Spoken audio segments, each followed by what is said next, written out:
Fala, galera! Boa tarde.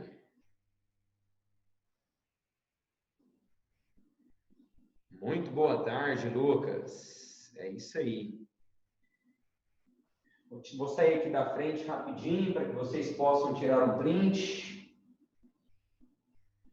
Hoje a gente vai trabalhar um conteúdo bacana, né? Onde muitas pessoas, inclusive, têm bastante dúvidas, inclusive não só do conhecimento histórico, mas também do conhecimento geral, né?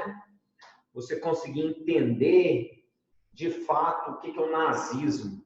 Até porque nos últimos anos algumas teorias contraditórias surgiram, né? Tipo, o nazismo era de esquerda, até por causa do nome, né? Nacional Socialista. Eles tentaram trazer a ideia de que o movimento nazista promovido por Hitler era de esquerda, não é? Mas na verdade vocês vão perceber na aula de hoje que o nazismo era fascista. Ele tinha todas as características fascistas que nós trabalhamos na aula passada. Antiliberalismo, antidemocrático, censura dos meios de comunicação. Porém, o fascismo nazista, ele possuía características a mais do fascismo tradicional. Bom, eu estou vendo que algumas pessoas entraram, vou sair mais uma vez da frente para que vocês possam tirar um print. Tira um print, por favor. Fiquem à vontade. Tema da nossa aula de hoje, o fascismo nazista. Na aula da semana passada, nós trabalhamos as principais características do fascismo. Os partidos fascistas foram criados logo após o término da Primeira Guerra Mundial. Em momento revanchista, principalmente por parte dos países perdedores, mas também da Itália. O primeiro partido e o primeiro governo fascista da Europa foi o Partido Nacional Fascista Italiano, e foi justamente dentro da Itália que foi implantado o primeiro regime, o primeiro governo fascista. E a Itália venceu a Primeira Guerra Mundial. A verdade é que, vencendo ou não, surgiu na Europa, pós Primeira Guerra Mundial, nesse período que nós conhecemos como entre guerras, um forte sentimento revanchista. E esse revanchismo vai fortalecer o movimento fascista, que era ultranacionalista. Então surge o Partido Nacional Fascista na Itália, surge o nazi, que depois vai ser chamado de Partido Nazista na Alemanha, o Partido Fascista português, o Partido Fascista espanhol, e se esparrama pelo mundo inteiro. Partidos ou totalmente fascistas, no Brasil, por exemplo, né, o Ação Integralista Brasileiro, liderado por Plínio Salgado, que era um partido fascista, ou partidos com características fascistas. Tivemos governos absolutamente fascistas, Mussolini na Itália, Hitler na Alemanha, Salazar em Portugal e General Francisco Franco na Espanha, e tivemos governos com características fascistas esparramados pela Europa. Até no Brasil nós tivemos um governo com característica fascista, que foi a ditadura do Estado Novo de Getúlio Dornelles Vargas. O fascismo, ele virou moda nos anos 20, na década de 1920 e na década de 1930, principalmente entre as classes mais conservadoras, entre os grupos conservadores de uma sociedade. Pregava a moral, pregava o nacionalismo, pregava os bons costumes de um país, de uma nação, de uma família, de uma instituição religiosa. Os partidos fascistas, inclusive, tiveram apoio de instituições religiosas. Na Itália, através do Tratado de Latrão, Benito Mussolini doou o Estado do Vaticano para a Igreja Católica e tinha total apoio dessa instituição.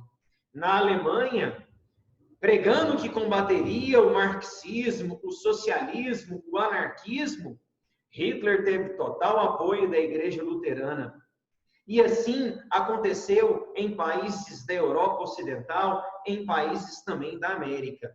A grande verdade é que os partidos fascistas, escutem bem o que eu vou falar agora, é que os partidos fascistas foram criados para combater os partidos socialistas, os partidos marxistas, os partidos comunistas, os partidos anarquistas, que se esparramavam pós-Revolução Russa.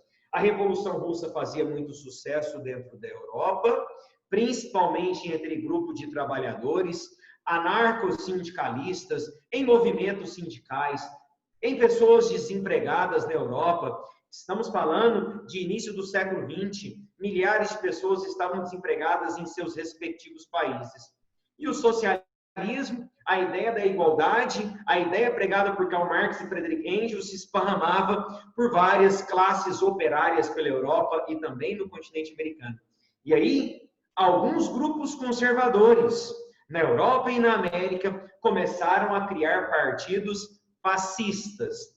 Partido fascista de extrema direita, antimarxista, antissocialista, anti-anarquista, anti a qualquer movimento de esquerda, partido fascista, ultranacionalista, partido fascista, conservador, militarista, pregava governos conservadores, pregavam uma ética, uma moral que na verdade não existia no governo desses governantes fascistas, dentro desses regimes fascistas, que muitos deles eram racistas, xenofóbicos, homofóbicos, antissemitistas, muitos deles perseguiam negros, homossexuais, ciganos, muitos deles perseguiam até mulheres que não tinham direitos nesses governos fascistas. E não foi diferente dentro da Alemanha. Não foi diferente dentro da Alemanha. A Alemanha, que foi de forma, vergonhosa, humilhada no Tratado de Versalhes, na Alemanha cria-se, pós Primeira Guerra Mundial, um revanchismo muito forte. Um revanchismo não por ter perdido a Primeira Guerra Mundial. Os países que perderam a Primeira Guerra Mundial estavam convictos dessa derrota. O problema não foi a derrota na Primeira Guerra Mundial, mas sim a forma com que os vencedores impuseram o Tratado de Versalhes, impuseram as cláusulas do Tratado de Versalhes, humilhando os países perdedores, humilhando o Império Austro-Húngaro, que agora passava a se chamar apenas Áustria, humilhando a Alemanha, humilhando o Império Turco-Otomano, que também agora se passava a chamar apenas de Turquia, e humilhando a Itália. A Itália foi humilhada mesmo vencendo a guerra. A Itália mudou de lado, e a promessa era que se ela mudasse de lado e apoiasse a Tríplice Entente, ela receberia indenizações, ela receberia territórios, e ela acabou não recebendo absolutamente nada, e por isso cria-se um sentimento muito forte de revanchismo na Itália. Eu acabo de dizer que os partidos fascistas na Itália e na Alemanha, que são os primeiros partidos que foram criados, e os primeiros também governos fascistas que chegam ao poder dentro da Europa Ocidental, os partidos fascistas estão atrelados, estão associados a um forte revanchismo pós-Primeira Guerra Mundial. Há algum tipo de humilhação que eles sofreram no Tratado de Versalhes, algum tipo de humilhação que foi imposto pelos países vencedores da Primeira Guerra Mundial. Agora, o fascismo nazista, ele possuía características a mais. O Partido Nazista, inicialmente conhecido como Nazi ou Partido Nazista, significa Nacional Socialista dos Trabalhadores Alemães, ou também conhecido como Nazi, ou também conhecido como Partido Nazista. Foi criado em 1919, perceba, logo após o Tratado de Versalhes, foi criado na Alemanha e tinha como um dos principais mentores, como um dos principais líderes, Adolf Hitler, que, além de fundar o Nazi, Nacional Socialista dos Trabalhadores Alemães, também escreveu um livro chamado Mein Kampf. Para quem não sabe, acrescente aí, Mein Kampf significa a minha luta, aonde Hitler conta a sua trajetória até chegar ao poder, né, até chegar ao poder dentro da Alemanha. Bom, pessoal, em o livro Mein Kampf, onde ele vai escrever, inclusive, enquanto estava preso, entre 1923 e 1924, Hitler vai teorizar o nazismo. Ele vai abordar essas principais características que eu mostro aqui no quadro para vocês e que eu me lembro muito bem de ter apresentado a vocês um trecho do Mein Kampf na semana passada. Então, Adolf Hitler era um dos cofundadores do Nacional Socialista dos Trabalhadores Alemães, certo? E também escreveu entre 1923 e 1924 Mein Kampf, enquanto estava preso, que significa a minha luta. Repito, Mein Kampf, que significa a minha luta, onde ele vai contar a história de vida dele. Rapidamente eu quero apresentar a história de vida para vocês de Adolf Hitler. Hitler nasceu numa cidade do interior do Império Austro-Húngaro, da Áustria, não era alemão, Hitler era austríaco. Sua mãe, ainda jovem, né, acabou tendo câncer e acabou sofrendo muito com esse câncer. Na época, a medicina extremamente atrasada, a mãe dele acabou não conseguindo um tratamento adequado. E aí, sem um tratamento adequado, sofreu e fez toda a família, obviamente, sofrer com esse câncer. O pai de Hitler acabou chamando a sua cunhada, a irmã de sua esposa, a irmã da mãe de Hitler, ou seja, gente, a tia de Hitler, para ajudar nos cuidados, já que ela não conseguia se lavar, já que ela não conseguia ter uma vida normal. Bom, o pai do Hitler acabou se apaixonando na própria cunhada e logo após a morte da mãe do Hitler, quando ela morreu, ele tinha 17 para 18 anos, os dois acabaram assumindo um romance e acabaram se casando. Hitler, extremamente revoltado com o casamento entre sua tia e seu pai, saiu de casa, já maior de idade, 18 anos de idade, e foi para a cidade alemã de Munique, uma cidade industrializada, que hoje, inclusive, é uma das cidades mais ricas da Alemanha. Lá em Munique, procurou um emprego, só que logo em seguida, ainda muito jovem, começa o alistamento dentro da Alemanha, e a Alemanha se preparando para a Primeira Guerra Mundial. Como eu disse a vocês, a Alemanha foi o país que mais se preparou para a Primeira Guerra Mundial, e Hitler decidiu, muito jovem, se alistar ao exército alemão. Era austríaco, mas se alistou ao exército alemão, serviu carreira dentro do exército alemão, chegou à patente de cabo do exército, foi soldado e depois cabo, e lutou a Primeira Guerra Mundial. Lutou até 17, quando os Estados Unidos, inclusive, entrava na Primeira Guerra Mundial, Hitler levou um tiro na perna, foi hospitalizado, talvez tenha sido um dos motivos da sua sobrevivência.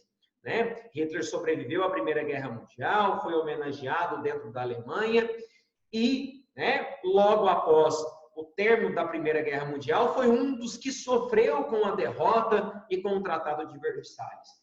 E se sentindo humilhado junto com a população alemã e com grupos conservadores, Hitler acabou fundando o Partido Nazi, também chamado de Partido Nazista.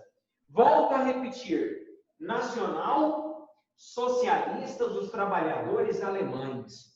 Você deve estar se perguntando, por que esse partido fascista tem esse nome, socialista, não é? E aí foi uma das grandes questões, dos grandes debates, alguns anos atrás, porque, veja bem, não é?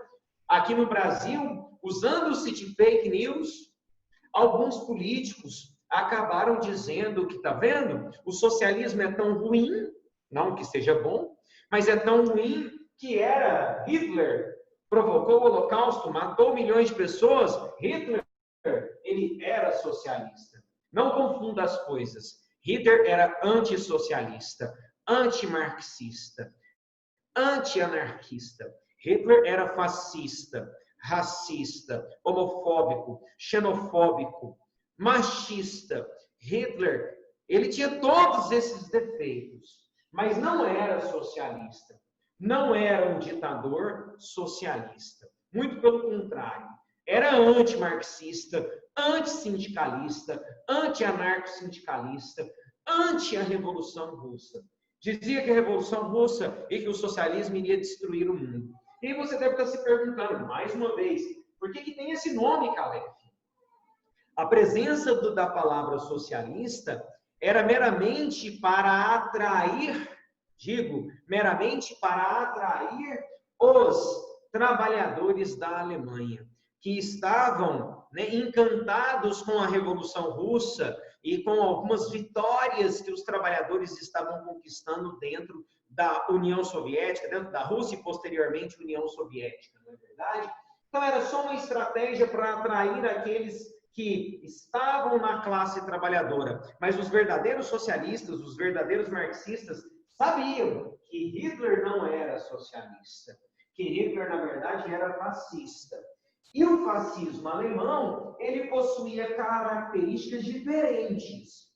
Perceba que aqui eu repeti algumas que já estão no seu caderno, como, por exemplo, o nacionalismo exacerbado, o nacionalismo exagerado, que já está no seu caderno na semana passada, quando a gente trabalhou o nacionalismo fascista, o ultranacionalismo, o nacionalismo exacerbado, o nacionalismo exagerado. Eu repeti para te mostrar, que eles são idênticos, porém, o fascismo nazista, que é o fascismo alemão, possui características a mais. E quais seriam as características a mais que o fascismo nazista acabou tendo? São justamente as características que Hitler escreveu no seu livro Mein Kampf. Primeira característica a mais, a formação do Terceiro Reich. Hitler acreditava na formação do Terceiro Reich. Alguns de vocês devem estar se perguntando, Caleb, o que é Reich? A palavra Reich, traduzida do alemão para o português, significa império.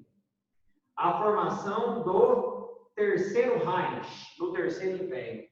E aí alguns de vocês devem estar se perguntando assim, qual foi o primeiro Reich? Primeiro Reich, formação do Sacro Império Romano Germânico durante o período medieval, pós-queda do Império Romano. Segundo Reich, liderada por Otto von Bismarck, chanceler, ou seja, primeiro-ministro da Prússia, foi o processo de unificação da Alemanha, concluído em 1871. E agora o Terceiro Reich foi promovido por nada mais, nada menos do que Adolf Hitler. Hitler acreditava na unificação de todos os povos germânicos, de todos os povos arianos, até porque ele mesmo não era alemão, ele era ariano, ele era germânico, não era muito bem ariano não, viu? Pelo menos não era o modelo de ariano que ele pregava. Agora a gente vai falar sobre isso. Mas enfim, Hitler acreditava na formação do Terceiro Reich, na formação do Terceiro Império Alemão. Inclusive, ele formou o Terceiro Reich. Porém, esse Terceiro Reich foi destroçado pós-término da Segunda Guerra Mundial. Não é verdade? Segunda característica a mais que o fascismo nazista possuía, o antissemitismo. O que seria o antissemitismo? Antissemitismo, o ódio aos judeus, a aversão aos judeus. E através do antissemitismo, Hitler provocou o Holocausto, que foi o que, gente? A morte de milhões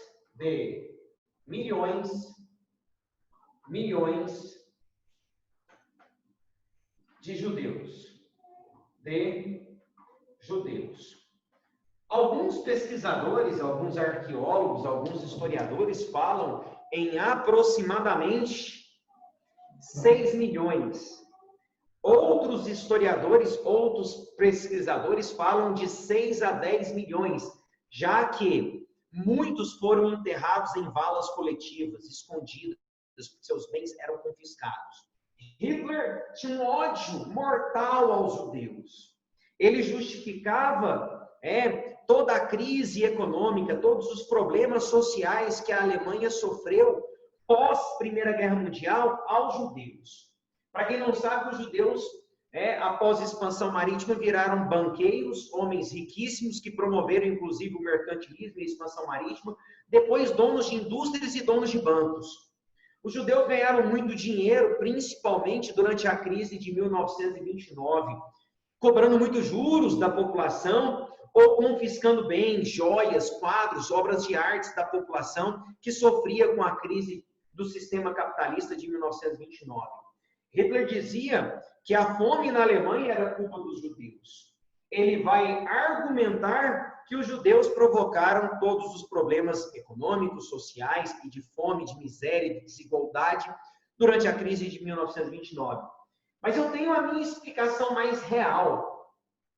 Existem algumas teorias, mirabolantes, que eu não concordo, de que Hitler ele tinha supostamente sido violentado por um judeu na infância. Isso é besteira na minha concepção histórica. De que Hitler tinha sido excluído da Escola de Belas Artes. Hitler era pintor, gostava inclusive muito de pintar, tentou entrar na Escola de Belas Artes quando jovem, ainda no Império Austro-Húngaro, e acabou sendo excluído. E o diretor na época era um judeu, e fala-se que então ele criou um ódio mortal aos judeus. Eu gosto de duas teorias. Hitler, ele tinha um professor, ainda quando jovem, no ensino médio, que era antissemitista. E ele gostava muito desse professor, e ele acabou seguindo os passos desse professor antissemitista.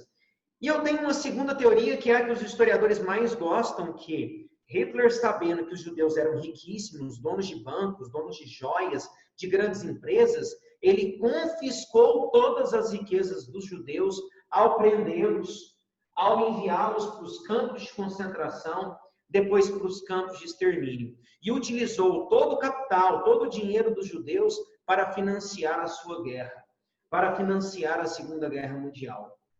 Na minha concepção, essa é a grande verdade. Sabendo da riqueza, do poder dos judeus, poder econômico que os judeus possuíam, ele prendeu os judeus por toda a Europa, começando pela Alemanha, e massacrou, enviando eles para os campos de concentração, para os campos de extermínio, confiscou todos os seus bens, suas joias, suas obras de artes, e aí sim, muito rico, financiou o seu holocausto, financiou sua guerra. Vamos lá, Giovana, vamos lá. Professor, o fascismo italiano, houve o antissemitismo também? No fascismo italiano não tinha esse antissemitismo, tinha a xenofobia. Era uma prática muito comum entre os fascistas, já que os fascistas são ultranacionalistas. Então, eles tinham a prática da xenofobia, tal como aconteceu no Brasil também, Vargas prendeu os japoneses durante a Segunda Guerra Mundial. Vargas deportou os judeus, ele deportou Olga Benário durante período pré-Primeira Guerra Mundial, 1936, quando Vargas ainda tinha muita proximidade com Adolf Hitler.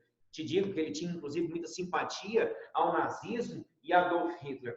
Mas o fascismo italiano tradicional não tem o antissemitismo, mas tem a xenofobia. Então, eles perseguiram outros povos dentro da Itália, prenderam, expulsaram, deportaram, E quando Mussolini acabou fazendo aliança com Hitler, ele acabou prendendo e enviando para os campos de concentração os judeus que viviam dentro da Itália. Agora, dentro da Europa Ocidental, dois países tinham enorme concentração de judeus, enorme concentração de judeus, a Alemanha e a Polônia. E foi justamente nesses dois países onde acontecem os maiores massacres, O maior campo de concentração, o maior desastre da história foi Auschwitz, na Polônia. Não é verdade? Ok? Então, o antissemitismo é típico do fascismo nazista de Adolf Hitler. Show de bola, Giovana? Tranquilo? Gente, alguma pergunta? Tranquilo? Beleza? Ok. Terceira, essa aqui, perceba que eu coloquei duas características. Só para mostrar para vocês, que o fascismo nazista, ele tinha boa parte das características do fascismo tradicional italiano. Olha aqui, antimarxista, antianarquista, anticomunista, antissocialista, ok? Volto a reforçar para que você não esqueça. Os partidos fascistas foram criados para combater o comunismo. Tanto é que foram criados após a Revolução Russa, após o término da Primeira Guerra Mundial, e se fortaleceram na ideia de combater o avanço do comunismo, ok? Tendo o apoio de instituições cristãs, instituições religiosas cristãs, o apoio de famílias tradicionais, conservadoras, né? Ok. E aí que eu tenho a principal característica de Mein Kampf, a principal característica de Hitler, a purificação da raça ariana, aquilo que em Mein Kampf eles chamam de arianismo. Perceba que eu coloco raça entre aspas, porque raça se dá para animais, não é? Só que na época ele usava o termo raça para seres humanos, não é? Hitler dizia que a purificação tornaria, né, a raça ariana mais forte e melhor. Na verdade, gente, se você perguntar para qualquer professor de biologia, ele vai te explicar que, geneticamente falando, a purificação de uma raça não torna ela mais fraca, ou não torna ela mais forte, perdão, torna ela mais fraca. Calef, me dê um exemplo, te dou um exemplo. Eu te dou um exemplo. Eu queria que vocês falassem comigo aí agora, nesse momento. Conseguem falar comigo? Pode até abrir, se você quiser, o seu áudio, o seu vídeo. Conseguem falar comigo? Só tem como eu fazer esse exemplo se vocês falarem comigo. Sim? Então, vamos lá. Beleza. Pode abrir aí, fica à vontade, tá? Se vocês quiserem. Alguém já viu um Yorkshire ou qualquer cachorro de raça ser atropelado por um carro?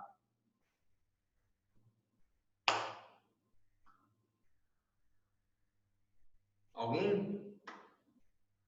Ninguém?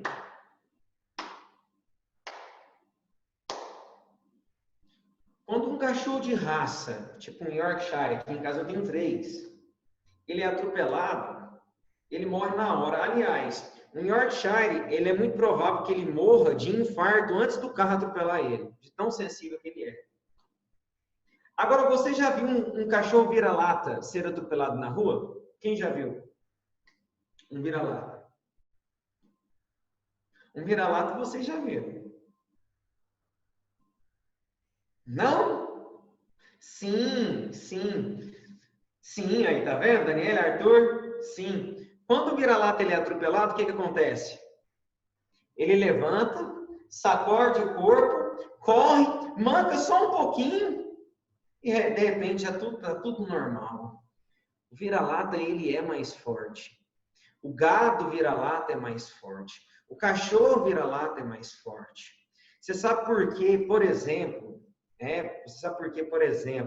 o brasileiro sempre foi resistente, gostaram, né? Exageradamente resistente a muitas doenças, porque nós somos a união de vários povos, indígena, afro, brasileiro, europeu e assim por diante. Nós somos miscigenados mesmo, entende?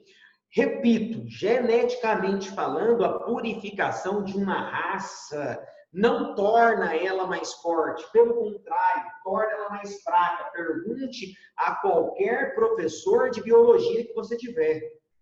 Quem me falou isso foi um grande amigo, hoje diretor de escola, chamado Flávio César, que tem inclusive mestrado em genética. Ele me explicou muito bem isso, ok? Bom, essas são as características a mais, ó, formação do Terceiro Reich, antissemitismo, purificação da raça ariana, o arianismo e a forte, ó, xenofobia. Aí você fala assim, não, cara, mas a xenofobia era presente em outros fascistas. Era, mas não tão forte como era na Alemanha. Pensa num povo que tinha a prática da xenofobia tão forte, a prática do arianismo tão forte. E é impressionante vocês entenderem o quanto Hitler teve o apoio, né, da população alemã, da população austríaca, da população que era considerada superior, não só por ele. Sabe o que é o mais engraçado? Para Hitler, em Mein Kampf, um ariano puro, ele é um homem ou mulher, alto, saudável, dos olhos claros e pele clara e cabelo claro. Hitler, ele não era muito alto, ele tinha 1,70 m e pouco. Hitler era branco, mas tinha cabelo preto, olhos escuros e era um homem com saúde extremamente frágil. Extremamente frágil. Quer dizer, ele não era um exemplo de um homem ariano, né? Ele não era um exemplo de um homem ariano, mas pregava a ideia do arianismo. Há alguns relatos que nas Olimpíadas de Berlim, em 1936, os médicos da Alemanha desenvolveram hormônios para os seus atletas vencerem o maior número de provas. Né? E, de fato, a Alemanha foi o país que mais venceu provas nas Olimpíadas de 36. Porém, Jesse Owens, um atleta negro, acabou ganhando 4 medalhas de ouro. 4 medalhas de ouro no atletismo. O que deixou Hitler extremamente incomodado, na verdade, porque Jesse Owens era norte-americano e era afro-americano, era negro, ok? Mas a gente vai falar de Jesse Owens mais para frente, né? Descrição do que ele queria ser, talvez, né? Tipo assim, alto, 1,82 m, branco, dos olhos claros, cabelo claro, quase um viking. Isso. Estou, né, falando de mim, é verdade. Né? Brincadeira. Mas vamos lá. O fascismo na Itália é dos anos 20, é um fascismo dos anos 20, chega ao poder com Benito Mussolini já a partir de 1922, quando inicialmente ele vai ser eleito deputado e depois o Duce, né, o primeiro-ministro da Itália. E o fascismo nazista alemão, ele já é dos anos 30, pós-crise de 1929. Então, o fascismo na Itália, anos 20, fascismo na Alemanha, anos 30. Na Itália, o fascismo se fortalece com a humilhação que a Itália recebeu aquilo que tinha sido prometido pós-Primeira Guerra Mundial. E na Alemanha, o fascismo se fortalece após a quebra da Bolsa de Nova York e a fome, o desemprego, a desigualdade, todos os problemas que foram surgindo com a crise de 29 dentro da Alemanha. E aí Hitler passa a ter muitos adeptos, passa a fortalecer o partido e passa, obviamente, né, conseguir chegar ao primeiro cargo de chanceler em 1932, e depois, em 1934, acumulou o cargo de presidente e chanceler da Alemanha. A gente vai trabalhar isso mais para frente.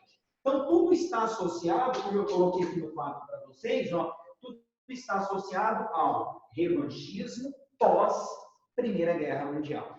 Show de bola? Show de bola ou não, gente? Tranquilaço ou não? Beleza. Eu coloquei aqui para vocês uma questão muito boa. Vamos lá, rapidão, porque a gente tem pouco tempo. Não é essa. Pera, stop share, peraí. Não é essa. Ah, tá, peraí. Deixa eu abrir aqui. Rapidinho, para a gente conseguir fazer aqui, ó, sobre o fascismo. Só 2 questões, uma do Enem, né? E uma de uma universidade paulista, acho que é paulista mesmo. Rapidinho, a gente fazer essa análise aqui dessas questões, porque na semana passada não deu tempo, né? E aí eu deixei para fazer essa semana. Enem 2019, ó, do ano passado. Essa atmosfera, você vê que tem recorrência, né? Essa atmosfera de loucura e realidade criada pela aparente ausência de propósitos é a verdadeira cortina de ferro que esconde os olhos do mundo. Todas as formas de campos de concentração. Vistos de fora, os campos e o que neles acontece só podem ser descritos com imagens extraterrenas. Como se a vida fosse neles separada das finalidades desse mundo. Mais que o arame farpado é a irrealidade dos detentos que ele confina, que provoca uma crueldade tão incrível que termina levando à aceitação do extermínio como a solução perfeita normal. Hannah Arendt, Origens do Totalitarismo, onde ela vai falar sobre a normalização do mal. Uau, essa questão é fantástica, e a filósofa Hannah Arendt é fantástica, né? ela tem vários livros, dentre eles A Origem do Totalitarismo, né? A Normatização do Mal, né? Também é uma obra dela que é fantástica. Mas vamos lá, a partir dessa análise da autora, no encontro das temporalidades históricas, evidencia-se uma crítica à naturalização do mal. Qual é a alternativa? Acha aí para mim, vai.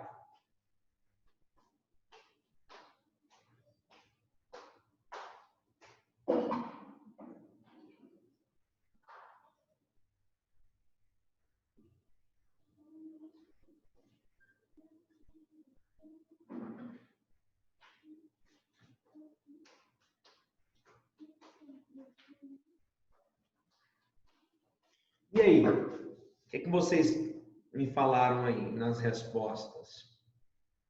Vamos lá. O ideário nacional que legitima a desigualdade social? Não, nós estamos falando da normatização do mal.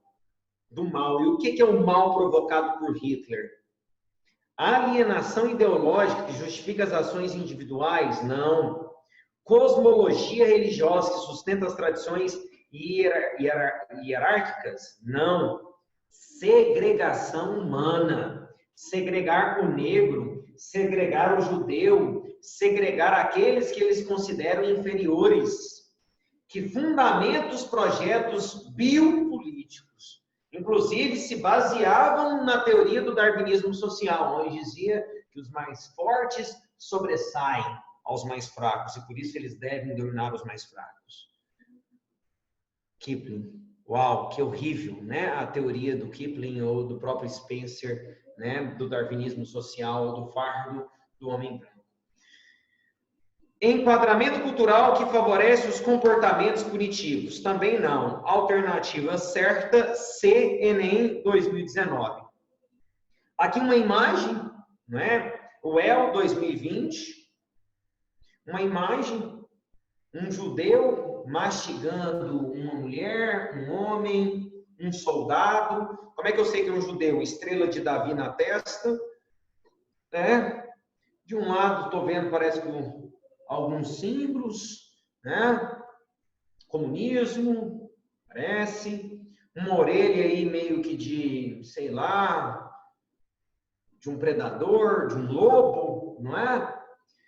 Página do jornal nazista The Tumor, que circulou na Alemanha entre 1923 e 1945. Nessa imagem temos uma edição de 1936. Abaixo, na caricatura, ao final da página, aparece o slogan: os judeus são nossa desgraça. Com base nessa imagem e na legenda, responda aos itens a seguir. Gente, falta 1 minuto.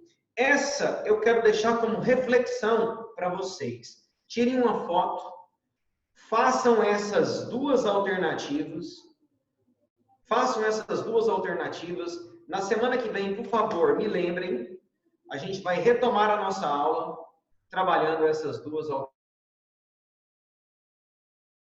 O fascismo na Itália, a ascensão do fascismo na Itália e a ascensão do fascismo na Alemanha até o início da Segunda Guerra Mundial, começando pela Itália. Ok? Tirem uma foto. Beijos para vocês. Fiquem com Deus. Uma boa semana. Não percam o foco. Até mais.